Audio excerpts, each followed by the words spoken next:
A derrota por 1-0 para o Fluminense não foi a pior notícia para o Inter aqui no Maracanã. O abatimento demonstrado em especial por Ramon Dias, Emiliano Dias e Alan Patrick diz muito sobre o momento do Inter no Campeonato Brasileiro, que mantém a distância para a zona de rebaixamento. Afinal, o Vitória também perdeu, o que também é uma grande notícia. Eu quero falar sobre tudo o que rolou aqui no Maracanã depois da derrota colorada, depois da vinheta.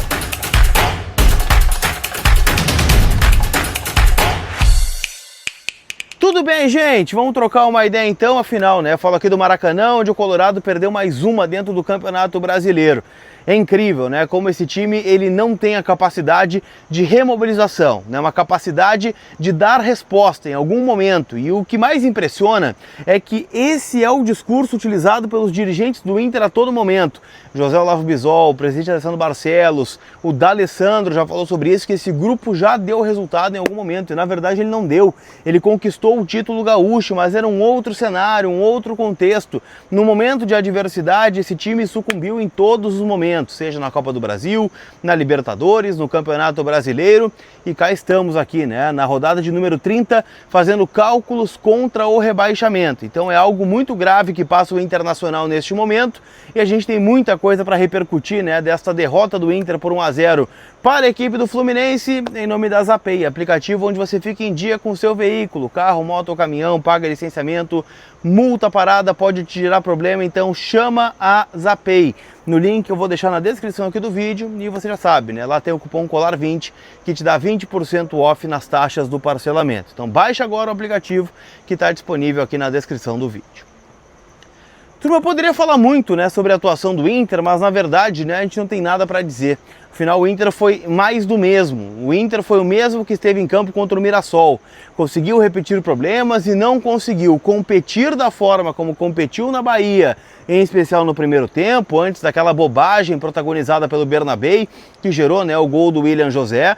Hoje não, né, o Inter acabou sendo engolido pelo Fluminense. A verdade é que se o Fluminense não tivesse uma muralha chamada Ivan pela frente, muito provavelmente o Fluminense teria goleado o Internacional nesta tarde e noite no Maracanã. O Ivan fez 2 ou 3 defesas de grande dificuldade, teve outras defesas também que foram importantes e o Inter não conseguiu jogar, gente. O Inter tem uma finalização perigosa durante mais de 100 minutos aqui no Rio de Janeiro, que foi um contra-ataque que acontece, né, depois de uma bola no poste do Fluminense, chutada pelo Hércules, né, o Vitinho perde um gol com o Fábio já caído no chão. Então, o Fluminense foi melhor, o placar de 1-0 ele é mentiroso, né, pelo que foi o jogo. O Fluminense merecia uma vitória até mais ampla pelo que teve, né, de domínio e supremacia aqui dentro do estádio do Maracanã.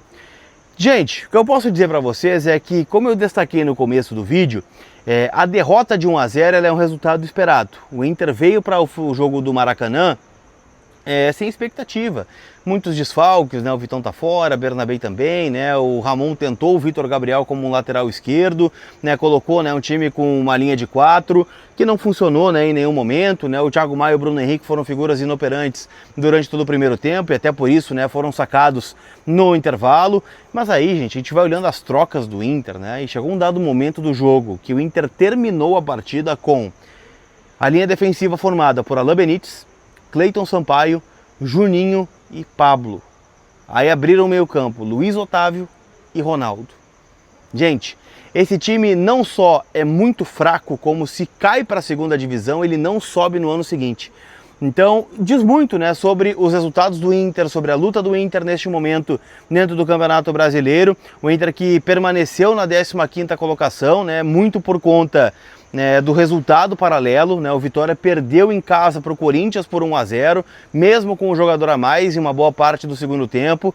O Charles, ex-Inter, né, acabou marcando o gol da vitória do Corinthians, que fez com que o Vitória permanecesse com 31 pontos na 17ª colocação e o Inter, né, 15º, tem ali os seus 35 pontos. O Inter pode, né, de alguma forma, ser ultrapassado pelo Santos, caso eles vençam o Botafogo aqui no Rio de Janeiro amanhã à noite. Então, assim, gente, é um cenário muito difícil para o Inter, né? Porque o Inter não é que é difícil na pontuação, onde as coisas não estão acontecendo. O Inter joga pouco.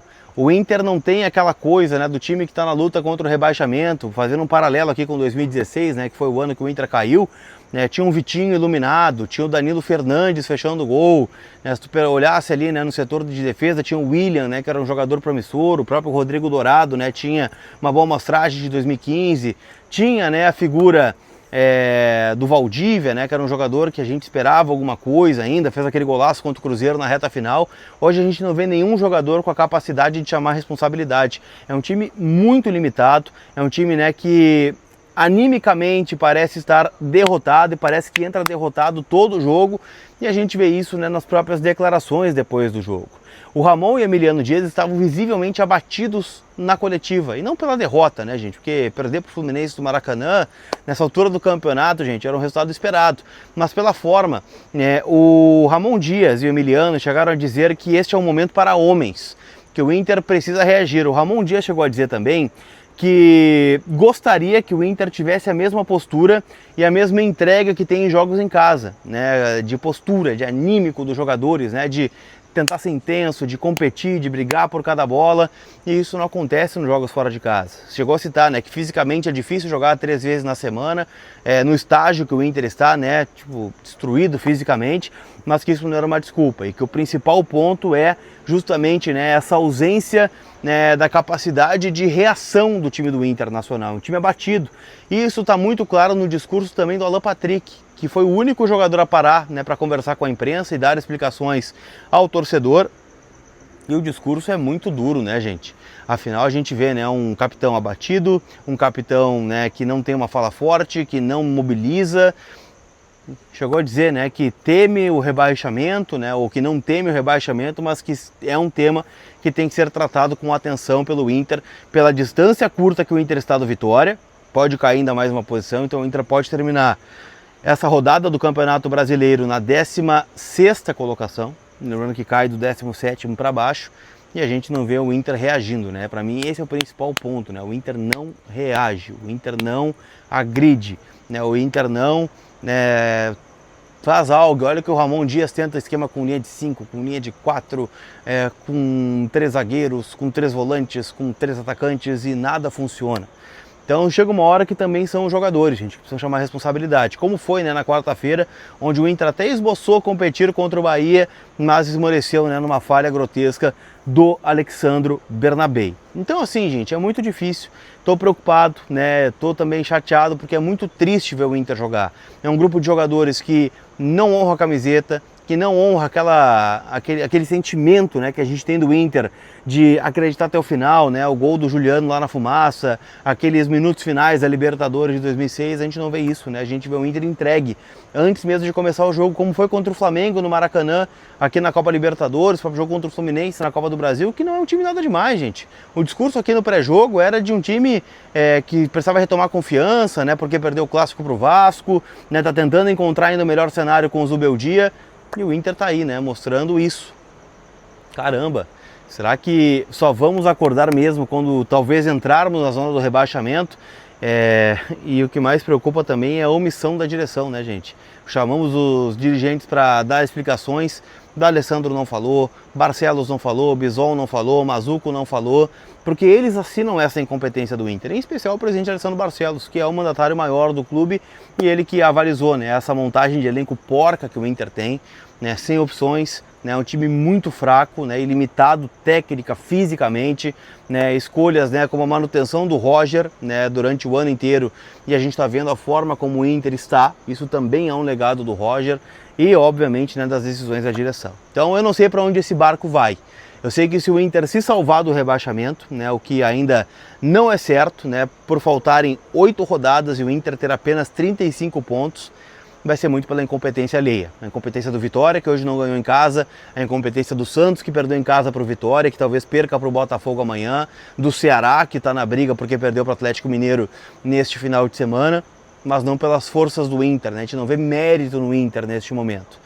Então é um cenário desolador, gente. O que eu vi aqui não representa a camiseta do Inter, mas tá bem difícil, né? A gente conta os dias, a gente conta as semanas, a gente conta as horas para que esses caras sumam do Inter. Mas tem mais um ano e o ano já começa, né, sem expectativa, pela forma como o Inter está terminando, sem legado, e completamente morto, né? Física, técnica, mental e de liderança. O Inter hoje é um time órfão de tudo, menos da sua torcida, que eu sei que não vai abandonar o Colorado na próxima rodada, né, no domingo, contra o Atlético Mineiro, confronto direto no estádio Beira-Rio. Tá bem? Não esquece, gente, que esse vídeo tem apoio da KTO, a KTO que me ajudou, né, tá aqui mais uma cobertura em loco, né, no Maracanã. Fazia algum tempo que eu não viajava, né, então hoje, né, estive aqui no Maracanã e vamos acompanhar, né? Afinal, próximo jogo em casa, nós temos duas decisões, né? Contra a Vitória e Ceará, para o Inter, quem sabe, sair do atoleiro com confrontos diretos, tá bem? Lembrando que a KTO é uma casa para maiores de 18 anos, então jogue com responsabilidade. Tá certo, gente? Aquele abraço, a gente se vê. Fui!